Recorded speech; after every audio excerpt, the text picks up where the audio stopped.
خب بچه همین الان مسابقات UFC 309 توی شهر نیویورک تموم شدن و خواستم بیام یه ویدیو در مورد فایتاشون درست کنم.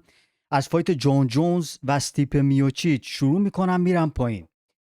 همونجوری که دیدین جون جونز در حضور دونالد ترامپ، ایلان ماسک و تموم شخصیت‌های معروفی که اومده بودن سالن مدیسن سکوئر گاردن، اومد استیپ میوچیچ رو توی راند سوم با یک نمایش دیدنی متوقف کرد. یه لگد چرخشی توی دنده های استیپ میوچیچ رفت پایین. با وجود اینکه خیلی فایتر سرسختی میوچیچ افتاد پایین، اینجوری دلشو گرفت. بعد جون جونز 2-3 تا مشت دیگه فایتو تموم کرد و اومد از کمربند قهرمانی سنگین وزنش دفاع کرد مقابل بهترین سنگین وزن تاریخ UFC استیپ میوچیچ. هیچ کسی تا به حال 3 مرتبه پشت سر هم از کمربند قهرمانی سنگین وزن UFC دفاع نکرده بود مثل استیپ میوچیچ. دفاع سومش هم مقابل انگانو بود، هیولایی که اون موقع درست کرده بودن. و الان شاید خیلی مثلا با خودشون بگن آقا الان استیپ میوچیچ 42 سالشه، سنش بالا رفته و اینا. ببین بچه‌ها، همین چند سال پیش گلوور تشیرا توی سن 42 سالگی اومد قهرمان لایت هیویویت UFC شد و آدم نمیتونه زیاد به سنش اشکال بگیره. ببین استیپ میوچیچ فایتر قویه. توی ویدیو قبلی هم زیاد در موردش صحبت کردم. کسیه که 2 مرتبه دنیل کورمیه رو شکست داده و همونجوری که گفتم فرانسیس انگانو. و جون جونز اومد کاری با استیپ میوچیچ کرد که آدم هر روز نمیبینه. میدونید به نظر من خیلی نمایش دیدنی بود. اومد خودشو به طرفدارای جدیدم معرفی کرد. من میدونم الان خیلی‌ها از این طرفدارایی که جدیداً با ورزش MMA آشنا شدن الان اکثرا مثلا حمزه چیمایه رو میشناسن، اسلام مخاچه رو میشناسن، کلا کسایی رو میشناسن که توی این مثلا چند سال اخیر زیاد مبارزه کردن. جون جونز زیاد فعال نبوده و خیلی از طرفداران میدونن که جون جونز خیلی فایتر خوبیه، بهش میگن گوت UFC، بهترین فایتر تاریخ UFC، ولی چیز زیادی توی این چند ساله از جون جونز ندیده بودن. ولی توی این فایت مطمئنم یه چیزایی دیدن. من تو ویدیوی قبلی بهتون گفتم جون جونز شاید بیرون از قفس تصمیمای احمقانه‌ای بگیره، مثلا اتفاقای زیادی واسش افتاده بیرون قفس، مس رانندگی کرده، تصادف کرده، فرار کرده، مواد مخدر استفاده کرده، هر کاری که بیرون انجام داده به کنار، ولی داخل قفس یکی از باهوشترین فایترهای تاریخ UFC. به خاطر این بهش میگن گوت UFC. من تو ویدیو قبلی بهتون گفتم که همیشه یه راهی پیدا میکنه واسه بردن. من تا زمانی که جون جونز رو نبینم یکی بیا جون جونز رو ناکوت کنه، همیشه مثلا همون حرف دینا وایت رئیس UFC که میگه شما جون جونز رو با هر کسی که بذارین توی اتاقی، جون جونز از اون اتاق میاد بیرون. یعنی همیشه برنده میاد بیرون. مثلا بندازیشون داخل یه سلول با هم دیگه بزنن، همدیگه رو به قصد کش بزنن، جون جونز از اون اتاق میاد بیرون. و اینجا اومد واقعا نمایش خیلی قدرتمندی نشون داد. توی راند 1 شروع شد، من که هیجان خیلی بالایی داشتم. ببینین مثلا الان ببین چه اتفاقی افتاد. اولندش که بذارین اینو بگم، جون جونز با چه آهنگی وارد شد؟ 3 تا آهنگو با هم قاطی کرده بودن. اول 2 تا آهنگ 50 سنت گذاشت، بعد از اون یادم نیست چه آهنگی گذاشت، ولی خب آهنگ اول 50 سنت آهنگ منی من میگفت منی من wish that upon me. خیلی آرزوی کشته شدن منو دارن، آرزوی مردن منو دارن. منظورش چی بود؟ واقعا هم راست میگه دیگه. خیلی دوست داشتن شکست جون جونز رو ببینن، از جمله کسایی که الان توی این چند وقته خیلی گیر دادن به جون جونز که حتما باید بیاد با توماس پینال مبارزه کنه. در مورد توماس پینال هم الان صحبت میکنم، ولی اول میخواستم اول در مورد فایتشون صحبت کنم، ورودش به اکتاگون و همه این حرفا، بعدم بریم در مورد آیندهش هم صحبت کنیم. ولی خیلی حمله شده بود به جون جونز توی این یه هفته اخیر که منم حق میدم به خیلیا. حرفایی که زده بود و اینا اصلا به نظر من خیلی از حرفای جون جونز اصلا با عقل من جور در نمی اومد. خب بعدن در مورد حواشی هم صحبت میکنم همونجوری که گفتم. ولی خیلی ها دوست داشتن شکست خوردن جان جونز رو ببینن توی این فایت. به خاطر همین با همون آهنگ 50 سنت وارد شد، منی من.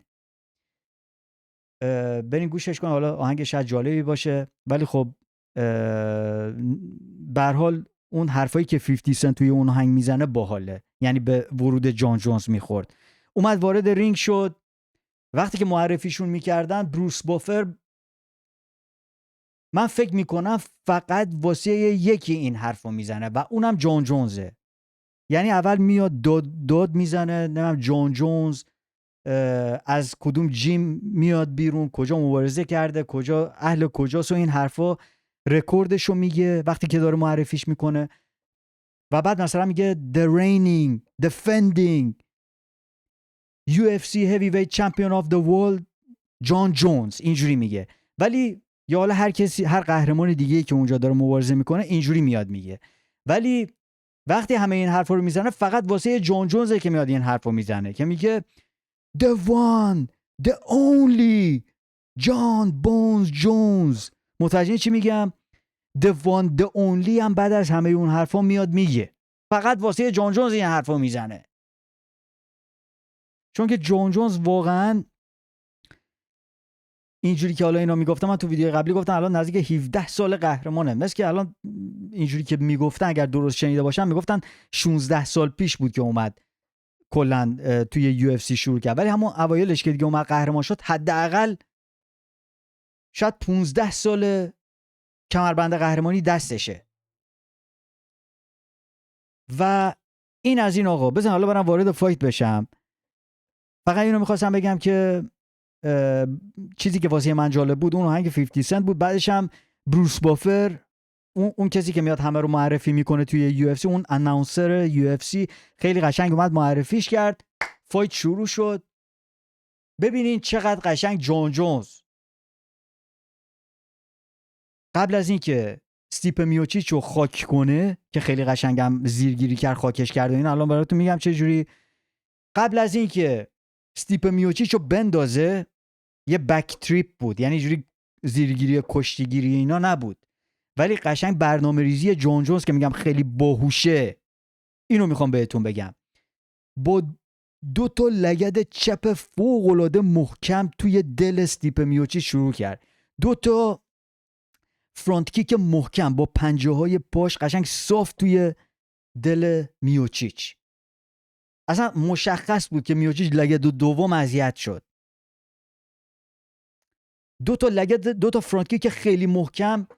دفعه سوم که اومد اینجوری مثلا اینجوری یه فینت کرد، اینجوری اومد مثلا نشون داد که میخواد لگد بزنه، استیپ میوچیچ خودکار برگشت، اینجوری که اومد دفاع کنه، زانوش اینجوری آورد بالا.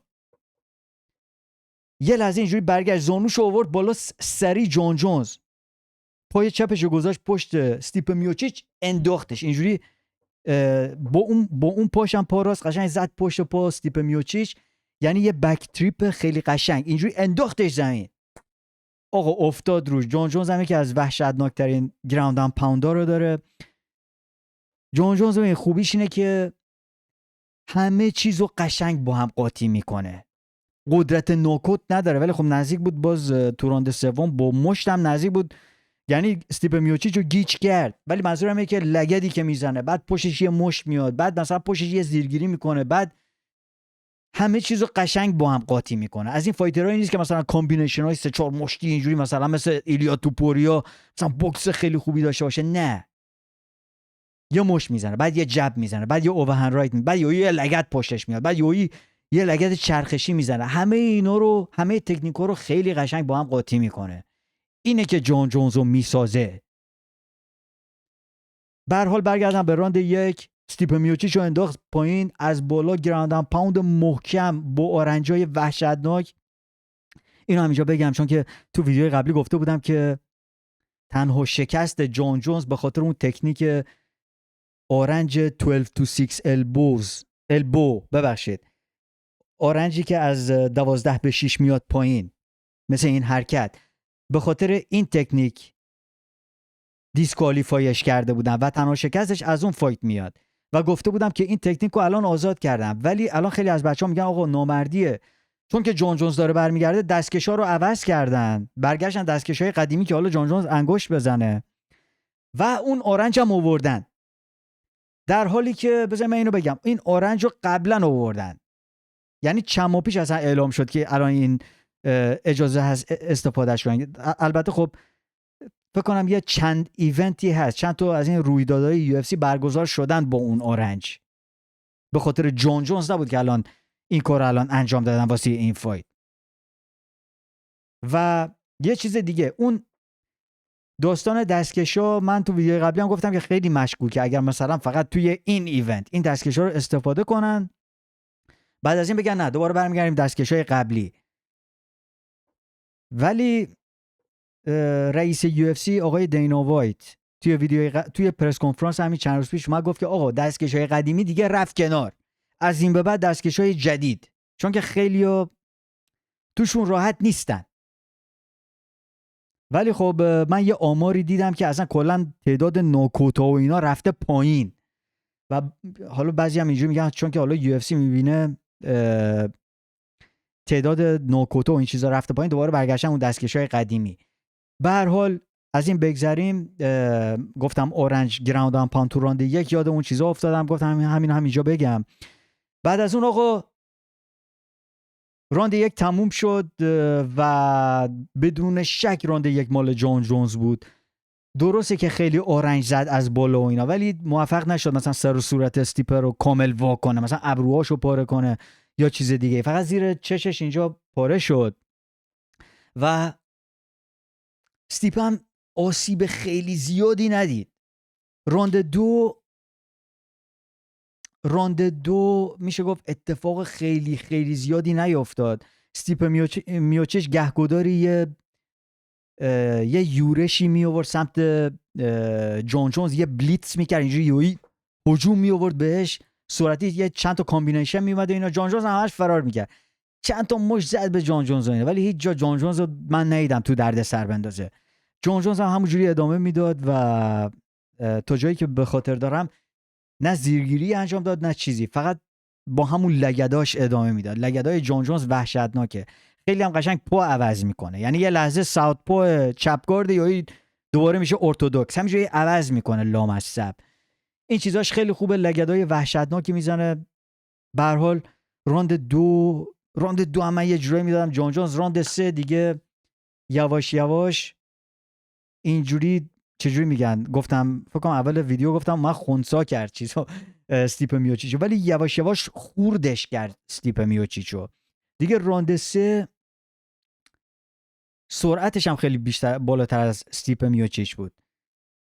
یه جا دیگه شروع کرد مثلا چند جا جبای زیادی میزد تو صورت استیپ میوچیچ، یه جا حتی با یه مشت تونست استیپ میوچیچ یه لحظه گیج کنه. استیپ میوچیچ عقب نشینی کرد ولی جون جونز ببینید هیچ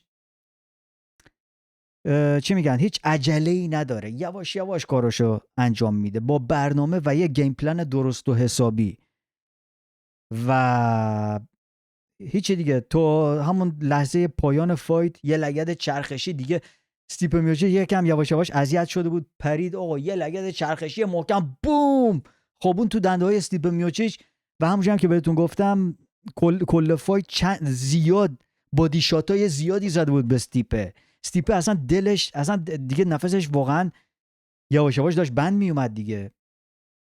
استیپ میوچیچ هم الکی نمیره پایین، یعنی فایتر سرسختیه ولی دیگه اون لگد چرخشی آخر که قشنگ خوابون تو دلش، یعنی اینجوری نبود که فقط واسه اف و اینا بیاد، یعنی مثلا بخواد الکی لگد چرخشی بزنه که یه لحظه طرفدارا بگن هی اینجوری مثلا خوشحال بشن، قشنگ خوابون تو دنده های استیپ میوچیچ رفت پایین، 2 تا مشت دیگه فایت تموم شده بود. اصلا هم به محض اینکه رفت پایین دیگه اصلا استیپ نمیتونست ادامه بده، اینجوری اصلا واقعا داشت تو خودش میپیچید، اینجوری دلشو گرفته بود.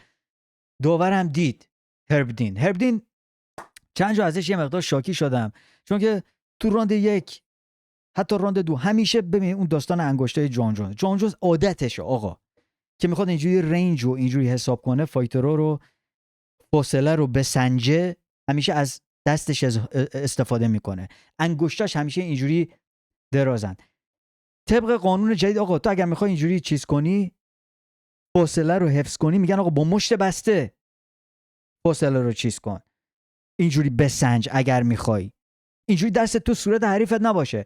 حالا جان جونز اینجوری میگه استیپه یه لحظه نگاه هربدین که هربدین اصلا گیج و ویج، اصلا هربدین بعضی وقتا توی عالم دیگه از خداییش هیچ تذکری به جان جونز نداد، ولی خدا رو شکر انگوشش نرفت تو چش استیپه، ولی باید تذکر رو میداد، باید داور بیاد تذکر بده. میگن آقا مثلا میگن کلوزد فیست، دست مشت بسته، دست نباید با باشه. به هر حال جان جونز اومد استیپه رو اصلا الوا کرد. واقعا عجب کورنری هم داشت. گوردن رایان همونجوری که تو ویدیو قبلی گفتم با یکی از اسطورهای جوجیتسو داره تمرین میکنه، اصلا توی این چند ماه اخیر داره با اون تمرین میکنه. معلومه که خیلی روی گرپلینگ و اینا کار کرده. جان جونز الکی نیست آقا. واسه این کمپ هم رفته بود اون گیبل استیفسون رو آورده بود. توی 20 سالگی بود اگر اشتباه نکنم، 19 سالش بود قهرمان المپیک شد توی کشتی آزاد المپیک تو همون توکیو بود اگر اشتباه نکنم. توکیو بود دیگه، کره بود یا توکیو، همین چند سال پیش تو المپیک یه پسر جوونی به اسم گیبل استیفسون اومد تو کشتی آزاد طلا رو گرفت، رفت بعدش هم رفت کشتی کج. الان یه جایی مثلا میخواد بیاد MMA رو شروع کنه و این توی این چند وقت اخیر با جان جونز داشته تمرین میکرده و جان جونز هم اینو به تیمش اضافه کرده بود، هم گوردن رایان که یکی از اسطوره‌های جوجیتسوه، یعنی از بوچچا بدتر، یعنی خیلی وحشتناکتر. اونم خیلی خوبه، اون گوردن رایان هم خیلی خوبه، اون یکی از اسطوره‌هاست واقعا، اونم جوونم هست و اون توی این مدت داشته با جان جونز تمرین میکرده. مطمئنم اینا رو شاید فکر نمی کنم الان توی UFC تنها کسی که اینجا میتونه یه خطری واسه جان جونز داشته باشه کیه؟ اسپینال، تامی اسپینال، اسپینال، تامی اسپینال. دیدین انگلیسی همجوری آهنگ لا لا لا لا لا لا لا لا، دیدین همجوری آهنگ میخونن و اینا. الان برای اسپینال هم من هر موقع اونجا بودم اینجوری میخوندن دیگه واسش بیرون.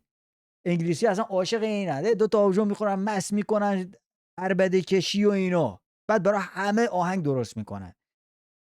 دیدین واسه تیمای فوتبال و اینا. الان واسه تامی اسپینال هم اینجوری میخوندن دیگه. خیلی کارش درسته. اسپینال هم اونجا بود. با این عمل کردی که من الان از جان جونز دیدم، الان بیشتر دلم میخواد فایت تام اسپینال رو ببینم مقابل جان جونز. ولی من بچه‌ها ببینید اینو بگم، همین الان فایتا تموم شده، من دارم ویدیو رو پر میکنم، نمیدونم تو پرس کنفرانس الان چی دارن میگن چی نمیگن. هنوز حرفای جان جونز رو نشنیدم، ولی جان جونز خیلی با سیاست بعد از فایت صحبت کرد. جو روگن اومد ازش پرسید که نفر بعدی کیه جان جونز. خیلی هم دوست دارن بدونن آیا میخوای ادامه بدی، آیا میخوای بازنشست بشی، آیا میخوای از کمربند دفاع کنی، میخوای چیکار کنی. حرفی از تامی اسپینال نیاورد، چون که جان جونز حساسیت پیدا کرده الان نسبت به اسم تام اسپینال که الان میرم بیشتر در مورد این داستان صحبت میکنم. ولی اونجا جان جونز خیلی با سیاست اومد، گفت که من میخوام از این فرصت استفاده کنم و به مردم بگم که هیچ چیزی بدون عیسی مسیح ممکن نیست و جیزس کرایست و این حرفا، به خدا ایمان بیارین و این حرفا. شروع که از این حرفا بزنه. همونجوری که میدید پدر جان جونز کشیشه، تو جمعیت هم نشسته بود با اون داشش، اون چاقالوه. جالبیش اینه که تام اسپینال اومده بود اونجا از کنار نزدیک اونا نشسته بود، یعنی از کنار جان جونز و داشش و همه اینا رد شد، از پدرش بلند شد که تام اسپینال اینجوری رد شه جلوشون. حالا بزنین اینجا هم بهتون نشون بدم، همین الان که اینجا دارم صحبت میکنم اینجا این پدر جان جونز.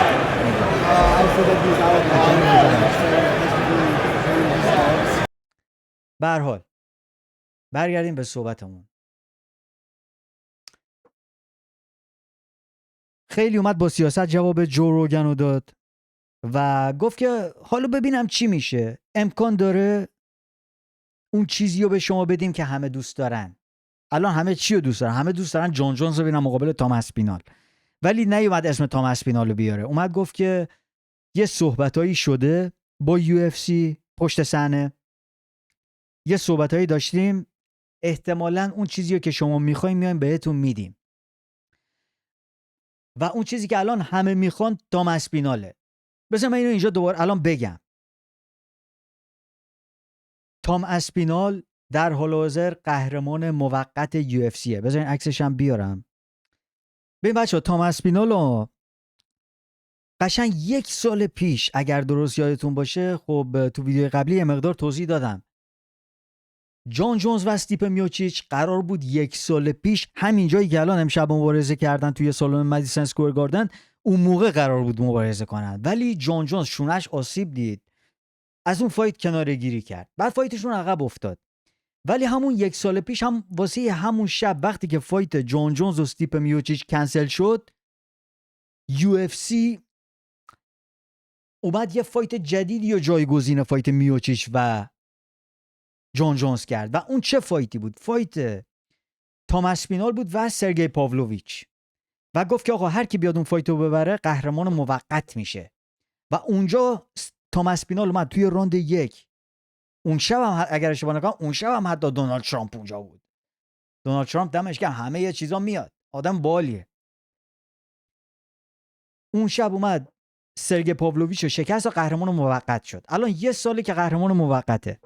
حتی از کمربند موقتش هم دفاع کرده مقابل کورتیس بلیدز.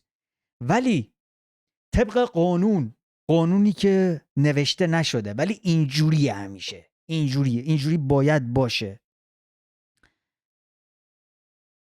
وقتی که یه قهرمانی یه مدت نمیتونه از کمربندش دفاع کنه، حالا به دلیل مصدومیت یا حالا هرچی، مثلا 1 سال نمیتونه دفاع کنه، UFC مثلا یه کمربند موقت میذاره وسط بین 2 تا از اون کانتندرها یا 2 تا از اون مدعیای اون کلاس وزنی، که در غیاب قهرمان اینا بیان از اونا مثلا قهرمان باشن، همینجوری دسته اون کلاس وزنی استوب نشه، مثل یه غلطک میمونه. این غلطک همینجوری باید ادامه تاب بخوره، اینجوری نمیتونه متوقف بشه. و این به هر حال شروع کرد غلط خوردن با قهرمان شدن تام اسپینال.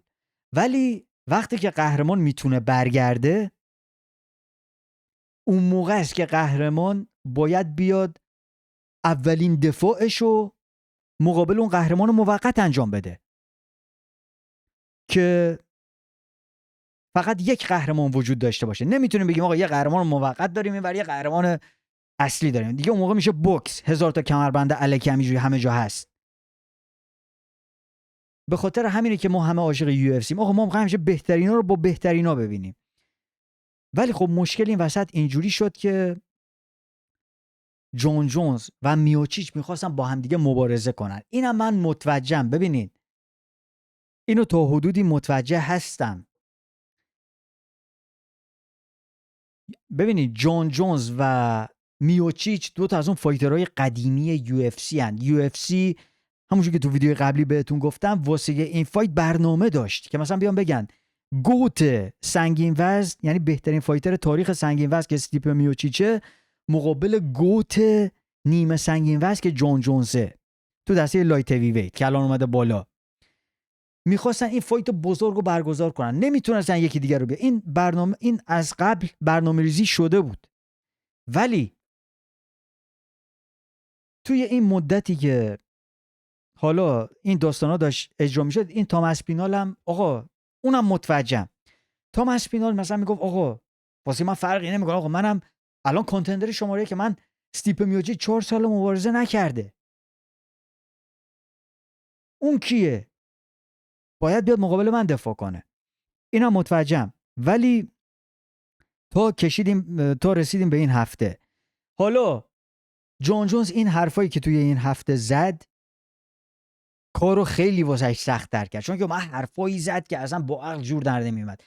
حداقل مثلا میومد یکم با سیاست مثلا میگفت من حالا بعد از فایت صحبت میکنیم در مورد تام اسپینال، ولی نمیگفت اینجوری. مثلا نمیگفت که بعد از فایت میام بهتون میگم در موردش بیشتر صحبت میکنیم. میگه من نمیخوام با تام اسپینال مبارزه کنم، میخوام برم با الکس پریرا مبارزه کنم. خب این حرفایی که میزنی آقا همه رو ضد خودت میکنی، چون یه حرفات اصلا خنده‌داره. قهرمان نمیتونه بگه. مثل این میمونه که بزن براتون یه مثال بزنم، چون که میدونم الان خیلی اینجا عاشق جان جونزن، میگم مزدک بی‌طرفانه بیا بگو. من دارم بی‌طرفانه دارم میگم. آقا ما اصلا واسه فرقی نمیکنه جان جونز، حبیب، کانر، کیه، اصلا واسه فرقی نمیکنه. آدم باید بیاد حقو بگه دیگه. مثل این میمونه که دریکس دوپلسی، یادتونه یه ویدیو درست کردم چند وقت پیش گفتم که دریکس دوپلسی باید الگوی تموم قهرمانا باشه. الان قشنگ وقتی که همزه چیماهو اومد روبرت ویریکر رو زد، دوپلسی سری اومد یه مصاحبه انجام داد، اومد گفت که آقا من حمزه تو میخوام، من میخوام با سخت‌ترین کسی که همه فکر میکنن مبارزه کنم، میخوام نشون بدم که آقا من بهترینم. اون لولو خورخوره رو بدیم به من، الکوکویی رو بدیم به من. الکوکویی منظور لولو خورخوره، تونیو نمیگم ها. الان همه خیال میکنن شیماهو لولو خورخوره است، اونو بدیم بهم. اونو میخوام بهتون نشون بدم که آقا من بهترینم. جان جونز چیکار میکرد الان؟ نه توماس پینال کی؟ نه توماس پینال کیه؟ من نمیخوام با توماس پینال مبارزه کنم. توماس پینال هنوز کاری نکرده. داداش چیزی کشیدی چیه؟ حواست پرته. بعد همینجوری توجیه میکرده بدتر میشد. بعد یهو میگفت که آقا این قهرمان موقته. یکی اومد بهش گفت داش این قهرمان موقته، تو نمیتونی بیا اینجوری بگی هیچ کاری انجام نداده و اینا. الان کانتندر شماره که بعد یهو مثلا جان جونز میگفت آره شاید اونجوری نباید میگفتم، اونجوری شاید نباید میومدم میگفتم، حقش هست با من مبارزه کنم. ولی خب اینقدر آدم عوضی بوده، اومد بهش گفت که he has been such an asshole this whole time that I don't want to do business with him. همچین چیزی اومد گفت اینقدر آدم عوضی بوده به من گیر داده و حرفای بد زده که اصلا نمیخوام باهاش این بیزنس رو انجام بدم، دلم نمیخواد باهاش مبارزه کنم. و خنده‌داریش اینه که توماس پینال یکی از باحال‌ترین و با ادب‌ترین فایترهای تاریخه. خیلی بچه با ادب و باحالیه، اصلا هیچ بی ادبی انجام نداد نسبت به جان جونز و اتفاقا باید بی ادب‌تر هم باید بود حتی مقابل جان جونز. شاید این احترامی که واسه جان جونز گذاشته این باعث شده که الان جان جونز به هر حال اینجوری مثلا بیاد در موردش صحبت کنه. یعنی اصلا حرفای جان جونز توی این چند وقت اصلا با عقل جور در نمی اومد و همین چیزا باعث شد که اکثر طرفدارا ضد جان جونز بشن توی این یه هفته. مثلا توی این یه هفته این حرفایی که میزد در مورد استیپه، نمیخوام باش مبارزه کنم، استیپه کیه، فلانه. همونجوری که گفتم آقا قهرمان یه مسئولیت داره و قهرمان باید بیاد از کمربندش دفاع کنه.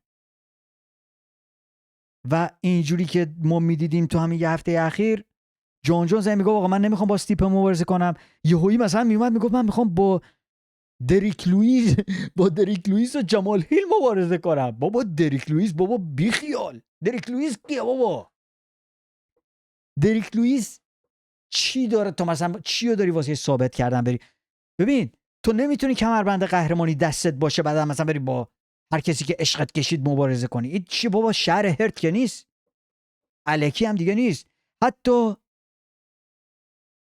دینا وایت هم شد ضد جان جونز. الان حرفای وایتو هنوز نشنیدم، مطمئنم الان میاد میگه که آقا احتمال داره، حالا بعدا میریم نگاه میکنیم ببینیم اون چی گفته. اون دینا وایت هم اومد گفت که آقا فایت بعدی جان جونز یا با توماس پینال یا باید کمربند رو تحویل بده. آقا اون غلطه که من داشتم اینجا واسهتون توضیح میدم، الان غلطه که اینجا یه چوبی گذاشتن لا چرخ دنده‌هاش گیر کرده. آقا این غلطه که چرخه، حالا چوبو که میشکنه غلطک، ولی اون چرخه الان یه چوبی گذاشتن لا چرخ دنده‌هاش گیر کرده. جان جونز یا الان باید بیا با توماس پینال مبارزه کنه یا کمربند رو واگذار کنه بره با هر کسی که دوست داشت مبارزه کنه. آقا و من از خدام بره با توماس پینال مبارزه کنه، چون که تنها کسی که میتونه جان جونز الان به نظر من بیاد بزنه با این عمل کرده هم که داشت خودش خیلی بال بود، ولی مقابل توماس پینال شاید اینجوری نشه. و از من الان میپرسین، من باور نمیکنم که الان بخواد بره با تاماس اسپینال مبارزه کنه. من جون جونزی که من میشناسم الان نمیخواد بره با تاماس اسپینال مبارزه کنه. همونجوری که با انگانو مبارزه نکرد و همونجوری که وقتی کورمیر رفت بالا، با وجود اینکه کورمیر رو 2 مرتبه زده بود، باز نمیخواست بره با کورمیر بالا مبارزه کنه. من اون موقع زیاد بهش فکر نمیکردم، ولی با انگانو هم نمیخواست بره بالا مبارزه کنه. یعنی چند سال طول کشید تا بره بالا. خیلی تعجب میکنم اگر جون جونز بیاد و با اسپینال مبارزه کنه. حتی تام اسپینال هم وقتی که جو روگن داشت با جونز توی قفس صحبت میکرد، اصلا ایمپرس نبود. همینجوری فقط داشت یه چیزی میخورد، اصلا میدونست اصلا انگار اسمشو نمیخواد بیاره. تام اسپینال هم میگه آقا من میخواستم تو پرس کنفرانس ها بیام اونجا مثلا با جون جونز رو چالش کنم، یو اف سی اصلا اجازه نداد من حتی وارد پرس کنفرانس بشم، اصلا بهم اجازه نمیدادن بیام اونجا. تام اسپینال الان فایتر بکاپ این فایت بود، فایتر ذخیره فایت جونز و میوچیچ بود. ولی همه میدونیم که حتی اگر یکیشون مصدوم میشد، هیچ کدومشون با تام اسپینال مبارزه نمیکردن. آقا این چیزا خبری نبود، یه چیز، فقط یه شو بود، یه نمایش بود اون داستان. به هر حال آره، قدم بعدی اینه که جونز بیاد با تام اسپینال مبارزه کنه. هنوز هم همونجوری که بهتون گفتم هنوز چیزی ندیدم. الان میریم نگاه میکنیم ببینیم حرفی زده شده یا نه. استیپ میوچیچ هم که دیگه بازنشسته شد بعد از فایت. دمش گرم. استیپ میوچیچ اینجا، این آقای استیپ میوچیچ دیگه بازنشسته شد بعد از این. یو اف سی کجاست آقا؟ من اینجا یه چیزی گذاشتم آماده کرده بودم مال یو اف سی. عجب عکسیه این خدایش، این عکس باحالی بود. اینجا یو اف سی اومد نوشت که thank you قهرمان سابق سنگین وزن یو اف سی، فایت های خیلی دیدنی به نمایش گذاشت. ولی ببین بچه‌ها، هیوی ویت یه چیز دیگه است بچه‌ها. همه مطمئنم دیدین اون هیکل گنده استیپ یوی مثلا بره بالا بخوره زمین. جون جونز این کارا رو میکرد، خیلی باحال بود، خیلی فایت باحال و دیدنی بود. جنبندی کنیم، خیلی خوشم اومد از فایت و دمشون گرم، عالی بود این فایت. فقط امیدوارم بعد از این هم تصمیمای درست رو بگیرن. تا اینجای ویدیو نگاه کردین بچه‌ها، یادم رفت آقا لایک کنین، کانالمون هم سابسکرایب کنین. کسایی هم که واسه اولین بار دارن ویدیو ما رو میبینن، آقا من مزدکم، اینجا در مورد یو اف سی و ام ام ای و بوکس و این چیزا صحبت میکنیم. امیدوارم از این ویدیو خوشتون بیاد. ادامه میدیم و میریم و به جاهای خوبش میرسیم. بچه‌ها لایکای خوبش هم بچه‌ها باید برسه. بزنین عکس‌ها هم واسه اولین بار نگاه کنیم. شروع کرد رقصیدن. جون جونز خیال میکنه خیلی قشنگ میرقصه. این رقصیدنش هم آقای آدم نمیدونم والله، بیرون قفس آدم فوق العاده دست گلای خیلی زیادی به آب داده، ولی همونجوری که گفتم داخل قفس خیلی کارش درسته آقا. بیرون هم بهتون گفتم با زن حامله تصادف کرده فرار، از این کارا زیاد انجام میده. برای آقا بریم بزنین یه عکس بهتر بیارم واسهتون و بریم به فایت بعدی و چارلز اولیویرا و مایکل چندلر. ببین بچه یه عکس جالب، یه عکس مخاچب، خدای مخاچب هم یه فیلمی ها، یکی اینجوری این یه میم درست کردن. آره یه عکس اینجوری درست کردن واسه اسلام مخاچب. به هر حال اینم از این. بزنین چند تا چیز جالبتر هم اینجا دیدم. کجا بود خود اینجا؟ تام اسپینال لحظه‌ای که جون جونز میبره بلند شد. not bad. ولی خب بات مبارزه نمیکنه آقا، داستان همینه. آخ آخ آخ آخ آخ آخ، عجب چیزی بود فایت اولیویرا و مایکل چندلر. وای بچه آقا بریم سر فایت اولیویرا و مایکل چندلر. یه چیزی جالبی که اینجا دیدم اینه که ببین بچه‌ها، این شورتی که پای اولیویراست، خب همونجوری که میدونین الان دیگه یو اف سی شروع کرده شورتای دیزاین شده واسه فایتر رو درست کنه. قبلا اینجوری نبود، مثلا همه یه مارک میپوشیدن. الانم برندش یکیه، ونام. ولی الان نقش و نگارای نقش و نگارایی میذارن روی شورتا که فایترها میخوان. مثلا میگن آقا آیا تو دیزاین خاصی تو ذهنته؟ مثلا همونجوری که میدونین الکس پریرا این نقش و نگارای این قبیله شونو میذاره، مال این سرخپوستای جنگل آمازون و اینا هستن، مال این قبیله‌ای که توش هست اون نقش و نگارا رو میذاره. آقای اولیویرا اینجا الان کامل مشخص نیست، این شورتی که پای اولیویرا بود مثل خونه‌های فاولاشون درست کردن. فاولا معنی گتو رو میده. گتو یا همون گرو به انگلیسی اون محله‌های فقیرنشین برزیل. دیدی مثلا خونه رو خونه درست میکنن اینجوری، مثل اون خونه‌های شمال تو ایران هم همینجوریه فکر میکنم. توی شمال ایران فکر میکنم اونجا رو سقف همدیگه خونه میسازن، اینجوری میاد پایین. خونه‌های این فاولای اینا هم تقریبا یکم همون جوریه. بعد چون رو کوه و تپه و این چیزا درست میکنن، این نقش اون فاولاشون رو زده بود روی شورتش. این یه چیز جالب بود. فایتشون 5 راندی بود. مگه میشه فایت اولیویرا و مایکل چندلر دیدنی نشه؟ آخه من بهتون گفتم اصلا راه نداره. چارلز اولیویرا خیلی با برنامه و قشنگ دیگه الکی چی میگن، فقط وحشی بازی را نمینداخت، یعنی فقط بزن همدیگه رو بزن خونین و مالین کنن. همونجوری که میبینید دوتاییشون همیشه فایتاشون بزن و وحشتناکه. مخصوصا مایکل چندلر که اصلا وقتی که به سیم آخر نزنه و بزن نکنه اصلا انگار خودش نیست. و چند راند طول کشید تا خودش برگرده با همون مایکل چندلر سابق. اومده بود این دفعه با یه گیم پلن درست و حسابی فایتو انجام بده، ولی خب همچین تیک داون دیفنس خوبی نشون نداد خودش توی این فایت. من خیال می‌کردم کشتیش بهتر از این حرفاست. اولیویرا خیلی قشنگ حساب شده، ولی خب ببینین چندلر همیشه قدرت ناکوتو داره، خیلی فایتر انفجاری و اکسپلوسیوه.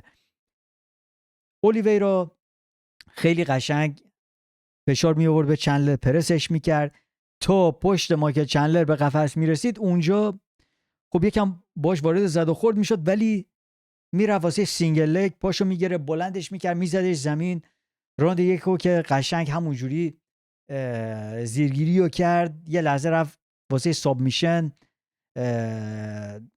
پا مایکل چندلر رو گرفت رفت واسه ساب میشن. تا آخر فایت همینجوری کنترل میکرد چندلر رو. چندلر هم ببین گرپلینگش خوبه، الکیت سابمیت نمیشه. هم تو فایت اولشون اینو نشون داد، هم واسه این یکی فایت. راند 1 مال اولیویرا بود، راند 2 هم تقریبا همینجور. همه راندا حداقل یه تیک داون میگرفت اولیویرا. چند جا هم ضربه میخورد اولیویرا، ولی هیچ جای فایت، یعنی تا قبل از راند 5 تو دردسر نیافتاد. و هیچ دیگه. مربی چندلر عجب کورنری داره چندلر، من خیلی از تیمشون خوشم میاد. رابی لالر تو کورنرش بود، تو همون باشگاه آقای هنری هوفتینا. دیگه راند 5 گفتم آقا تو دیگه تقریبا تمام این راندا رو باختی. هنری هوف گفت که آقا الانه که دیگه باید نشون بدی، فقط 5 دقیقه داری. و واقعا نشون داد به بقیه فایترها وقتی که شما 5 دقیقه دارین چجوری باید مبارزه کنی. آقا دنده عوض کرد مایکل چندلر. آقا دیگه وسط اکتاگون رو سعی کرد بگیره، چون که اولیویرا خیلی لامصب کارش درست، همینجوری پرسش میکرد سمت عقب و همین که میرسید پشتش میرسید به قفس زیرگیریشو انجام میداد. ولی اینجا دیگه مایکل چندلر موفق شد چند تا ضربه محکم به اولیویرا بزنه. اولیویرا گیج شد، افتاد پایین. اولیویرا هم دیدی وقتی که میفته پایین میره رو کمرش، میگه آقا بیاین پایین. اگر گیچی و پوریر بودن شاید نمیرفتن پایین، اونا که نمیرن پایین با اولیویرا. و اولیویرا همیشه از این تاکتیک استفاده میکنه یکم هوش و حواسش برگرده، یعنی بیان پایین اونا نمیان پایین، یه چند ثانیه اونجوری استراحت میکنه که هوش و حواسش برگرده. ولی خب چندلر آقا رفت پایین، شروع کرد گراوند اند پاوند و ضربه‌های زیادی زد به اولیویرا. حتی یه جا که اولیویرا اصلا کامل بد تو دردسر افتاد، یعنی میتونست فایتو تموم کنه، این امکان وجود داشت، ولی اولیویرا جون سالم به در برد دیگه. خیلی از اون ضربات گراوند اند پاوندی که میزد، حتی چند ضربه پیاپی زد پس کله اولیویرا. اونجا داور داور چرا نمیدید؟ واقعا داور کوره. به هر حال اولیویرا، یعنی داور نزدیک بود فایتو استاپ کنه، ولی اولیویرا سرسختی زیادی نشون داد. در نهایت دوباره تو همین اسکرامبلا و تو همین غلط زدن و اینا دوباره کمر چندلر رو گرفت. چندلر دیگه نمیدونست چی کار کنه. آقا بلند شد مثل کوله پشتی با لبخند اینجوری اومد وسط قفس، وسط رینگ. بابا اون لعنتی رو پیدا نمیکنم اون صحنه رو بهتون نشون بدم. وسط رینگ اومد آقا اینجوری رفت بالا، از عقب خودش رو زد زمین. همه طرفدارا هی مرده بودم از خنده. من که خندم گرفت. حالا اون خودمو ضبط کردم، گفتم که مثلا یه ناکوت خیلی وحشتناکی ببینیم شب همش صحنه هم نیست، ولی خب خنده دار بود به هر حال. شاید بعدا اون رو بذارم حالا ببینم چی میشه اگر برسم. متاسفانه اینقدر سرم شلوغه نمیرسم خیلی چیزا رو بذارم، ولی خب سعی میکنم اخبار رو به محض این که الان مثلا این فایت ها اتفاق افتادن بیام اینجا واسه شما بذارم. و به هر حال این چیزا مهمتره در مورد فایت ها صحبت کنیم. آیا مایکل چندلر اون لحظه آخر فایت هم خیلی دیدنی بود. بذارم ببینم عکس رو پیدا میکنم یا نه. اینم که نبود، اینجا هم که چیزی رو نذاشتن. آها بذارم ببینم یو اف سی چیزی گذاشته یا نه. بذارم ببینیم فایت های بچه‌ها. من فایت های پرلیمز رو ندیدم متاسفانه. اصلا نرسیدم ببینم فایت های پرلیمز رو. فرقی نمیکنه آقا، همتون میدونین کجا رو دارم میگم. اینجوری رو کول مایکل چندلر اینجوری آویزون بود. بزنین اینجا شاید بود. به هر حال آقا ببخشید بچه‌ها اون عکسو چیز نکردم، آماده نکردم. آقا فرقی هم نمیکنه. اونا که فایتو دیدن دیگه میدونن. If you know you know. If you know you know. و ما فایتو باخت. اولیویرا کسی رو فکر نمی‌کنم چالش کرده باشه. الان نفر بعدی آرمان ساروکیان. تایتل شات بعدی مال آرمان ساروکیانه.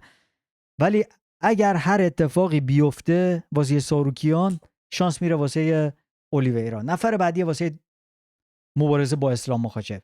گفت که من ژانویه آماده مبارزم توی ریو دی ژانیرو. گفت شاید اگر اشتباه نکنم یو اف سی میخواد بره اونجا اول سال. به هر حال همون موقع هم اسلام مخاچف میخواد بیاد مبارزه کنه، ولی همونجوری که بهتون گفتم مقابل آرمان ساروکیان دفاع بعدی. نوبتی هم که باشه نوبت اونه. چندلر هم که اومد گفت که یا میخوام با مکس هالووی سر کمربند بی ام اف مبارزه کنم یا با کانر میخوام مبارزه کنم. آره دیگه الان به جای این دو نفر میخواد بره با کی مبارزه کنه؟ باید بره با یکی از اون گشنه‌های فایترهای گرسنه کلاس وزنی سبک وزن مبارزه کنه. یکی از این کانتندرها دیگه، کانتندرهای دسته سبک وزن. بزن نگاه کن همین الان یکی مثل دن هوکر مثلا.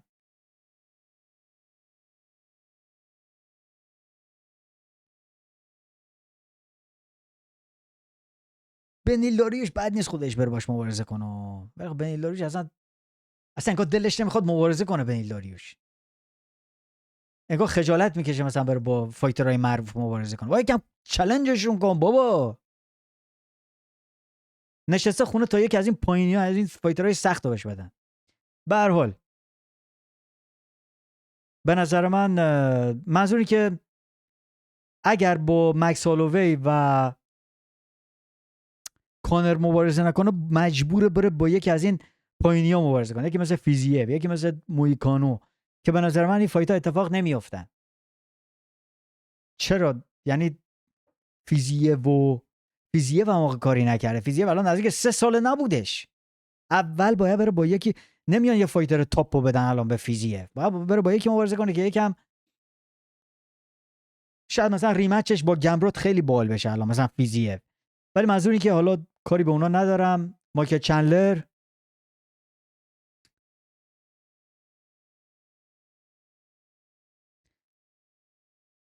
مایکل چندلر گفت که با مکس هالووی یا کانر متوجهم این از این آقا.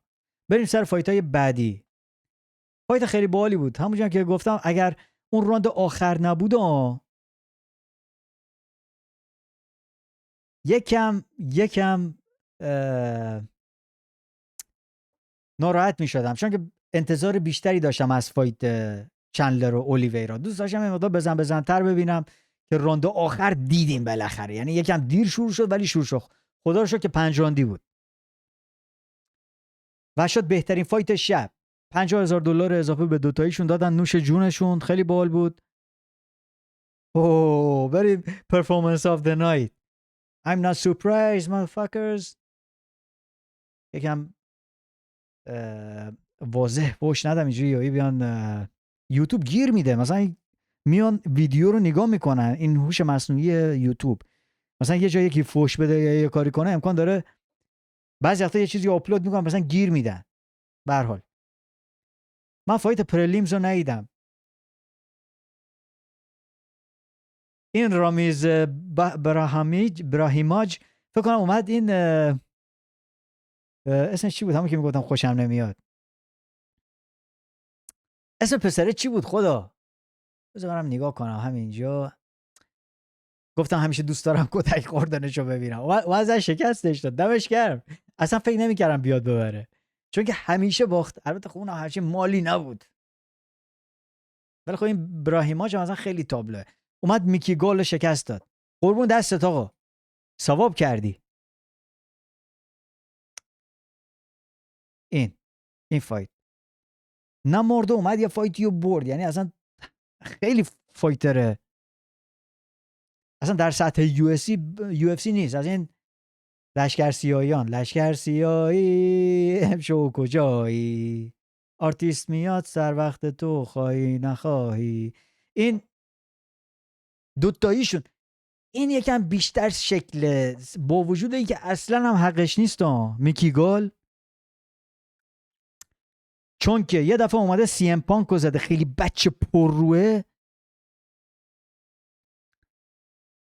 به خاطر این یکم معروفتر از این رامیز براهیماجه. همیشه هم بهش حال میدم به این لعنتی. قربون دستت آقا، خسته نباشی. من ندیدم چه جوری تمومش کردی چی شد و اینا، ولی دمت گرم. این سه تا فایت اول اصلا ندیدم. چقدرم فکر کنم فایتای دیدنی هم شده باشن. این دخترم اومد این ورونیکا هاردی رو زد. ندیدم فایتشونو. فکر نمی‌کنم وزنشو میس کرده باشه. به هر حال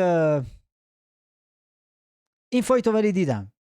مارکین تیبورا و جوناتا دنیز رو بدبخت و اصلا سرویس کرد. راند 2 یک گراوند اند پاوند وحشتناک، ابرو و چشم و همه چی رو وا کرد دیگه. آخر راند 2 بود یا آخر راند 1 بود خدا. به هر حال دکترها اومدن داخل استاپ کردن. آقا بزنید به ترتیب پیش بریم. بریم فایت بعدی. من بیشتر فقط می‌خواستم در مورد فایتای مین کارد صحبت کنم. فایتای پریلیمز رو متاسفانه خیلی کم دیدم و اصلا درست حسابی ندیدم. خواب بودم آقا، کله سر اینا برگزار میشن دیگه. فایت بعدی فایت پول کریگ و بونیکال. الکی هایپ این پسره رو برده بودم بالا، سرویسمون کردم، ولی خب پختگی نشون داد. بذار اینجوری بگیم شاید بهتر باشه. از چه لحاظ پختگی نشون داد؟ بذار یه عکس دیگه بیارم.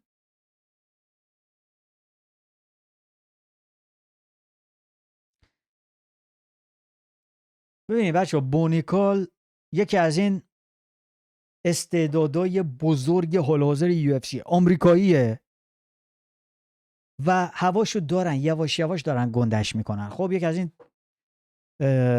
کساییه که خیلی دارن هایپشو میبرن بالا. خودش هم زیاد حرف میزنه. مثلا بعدش هم با دونالد ترامپ رفته بود گلف بازی کرده بود. دونالد ترامپ هم که آمریکاییه، از خداش مثلا یه آمریکایی بیاد اونجا مثلا گنده بشه و بزرگ بشه و قهرمان یو اف سی بشه. دونالد ترامپ یکی از این طرفدارای پروپاگورس یو اف سیه و قبلا هم میدونی که پاچه‌خوار برره، پاچه‌خوار یو اف سی، نمیگم برره، پاچه‌خوار یو اف سی کوبی کاوینگتون که پاچه‌خواری دونالد ترامپو میکرد، الان دیگه فکر کنم الان تو افسردگی شدیدی باشه، چون که یه سوگلی جدید پیدا کرده الان دونالد ترامپ.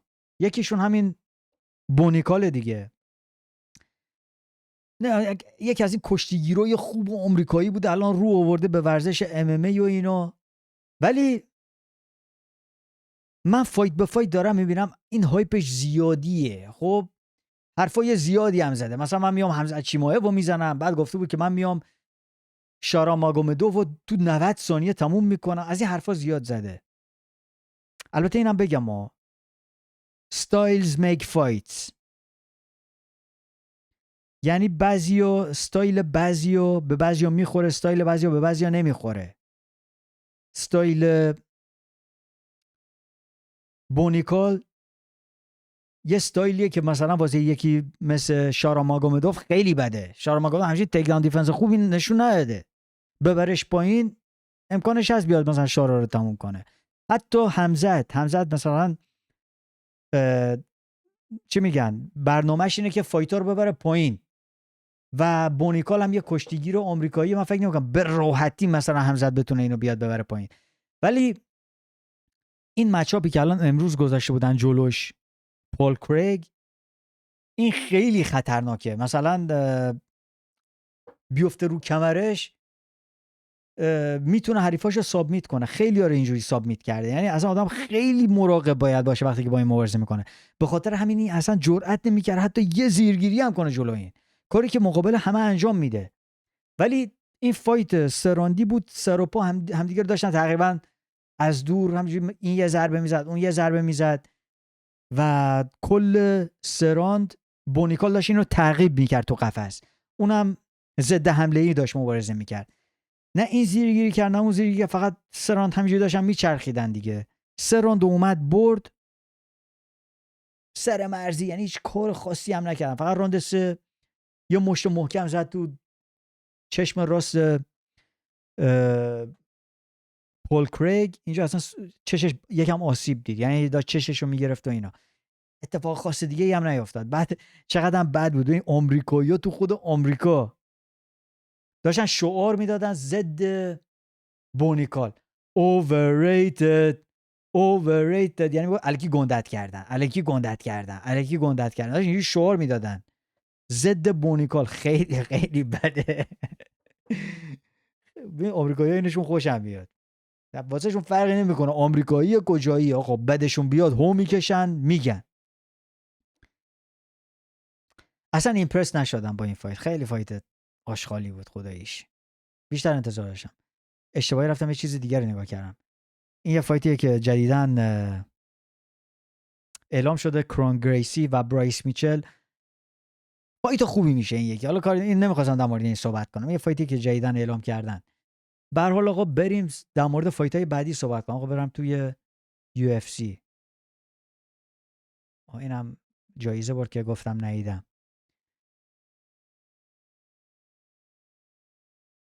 مثلا اینجا رو نگاه کنم، این همه دنبال عکس بودم، آها این بود. بچه مایکل چندلر اینجا بود که رفت بالا خودش رو بوم زد زمین. خیلی باحال بود. کاش این عکس‌ها رو زودتر نشون میدادم. به هر حال اینم همش بهش لشکر سیاهی میدن، این دفعه دیگه این لشکر سیاهی نبود آقا. دیگه چه فایتی داشتیم؟ بذاریم فایت بعدی کی بود؟ آن فایت این دختره بود، کارینا سیلوا و ویویان آروخو. این ویویان آروخو اومد برد. من گفته بودم اون یکی شانس بردش بیشتره. دخترها آقا آدم نمیدونه، واقعا آدم نمیدونه. مثلا یکم فایتشون غیر قابل پیش بینی تر از پسراست. پسرا مثلا خیلی وقتا آدم میدونه، مثلا یکی حتی فایت مردا هم که مثلا بخوایم بگیم خیلی وقتا آدم اشتباه در میاد، ولی فایت دخترها یه مقدار مشکل تره. به هر حال ویویان آروخو اومد برد. راند 1 همش داشت فرار، هیچ اتفاقی نمیافتاد. بعد آخر راند کارینا سیلوا یکم هجومی شد، چند تا ضربه بد زد به آروخو، اذیتش کردن، دماغش شروع کرد خون اومدن، داشت با دهن باز همش نفس میکشید. راند 2 ولی راند 2 دیگه یه نبرد پایاپایی شد. فایتشون درست یادم نیست، خیلی فایت چیزی بود، یعنی این اومد تیک داون بگیره یا خودش افتاد رو کمر، اصلا خیلی غلط میخوردن و اینا. ولی راند 2 رو من یادمه که آروخو خیلی بهتر تموم کرد و راند 3 هم به نظر من آروخو اومد برد و وقتی که داور برنده اعلامش کرد خیلی خوشحال شد. من از این خوشحالیش خیلی خوشحال شدم، یعنی اصلا واقعا فکرش نمی‌کرد برنده بشه، یعنی گفت یس. به نظر من برد فایتو، تا جایی که من دیدم برد خوبی بود، دمش گرم. و فایت اول پرلیمز هم فایت روفی بود، ماوریسیو روفی. اگر شما فکر نباید میذاشتم کاپی رایت به اون نزنن.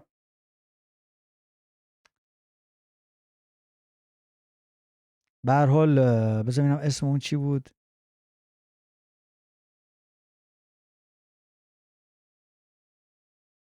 آره، ماوریسیو روفی و جیمز لونتاپ. بذار من اینجا بهتون نشون بدم. این جیمز لونتاپ خیلی فایتر سرسختی بود، بیچاره چند تا فایت بخته توی یو اف سی، ولی خیلی سرسختی نشون داد، یعنی تا همون لحظه آخر هم داشت میجنگید. روفی خیلی هایپش بالاست، ولی خب نشون داد که تو راند 3 خیلی خسته شده بود. 3 تا فایت داشته تو یو اف سی، بعد وقت 3 تا فایتش رو باخته، سر وزنم نرسید. نمیدونم داستانش چی بود، چون خیلی گنده بود، یعنی شکم داشت، معلوم بود که اصلا تو فرم نبود. نمیدونم شورت نوریس بود چی بود، من داستان اینو کامل دنبال نکردم، چون تو کچ ویت برگزار شد و تو کچ ویت هم حتی بالاتر بود. نمیدونم فایت شورت نوریس بود یا چی بود، ولی روفی به زور اومد برد. فایتر دیدنیه، ولی هنوز مونده تا بیان بگیم ستاره آینده است و اینا، چون خیلی هایپش بالاست و اینا. بچه‌ها تا اینجا ویدیو نگاه کردین، یادتون حتما لایک و سابسکرایب رو بزنین. بچه‌ها خودش من ویدیوهای فایتای بعدی رو ندیدم حقیقت، دیگه نمیتونم در موردشون زیاد صحبت کنم. فایت کریس وایدمن و اریک اندرز هم که اریک اندرز همین روز قبل، همین دیروز، یه مشکلی مثل که واسش پیش اومد، مشکل پزشکی، فایتش کنسل شد با کریس وایدمن. حیف بود. میدونم که جیم میلر اومد فایتو برد، دمش گرم، نوش جونت اومدی این فایتو بردی.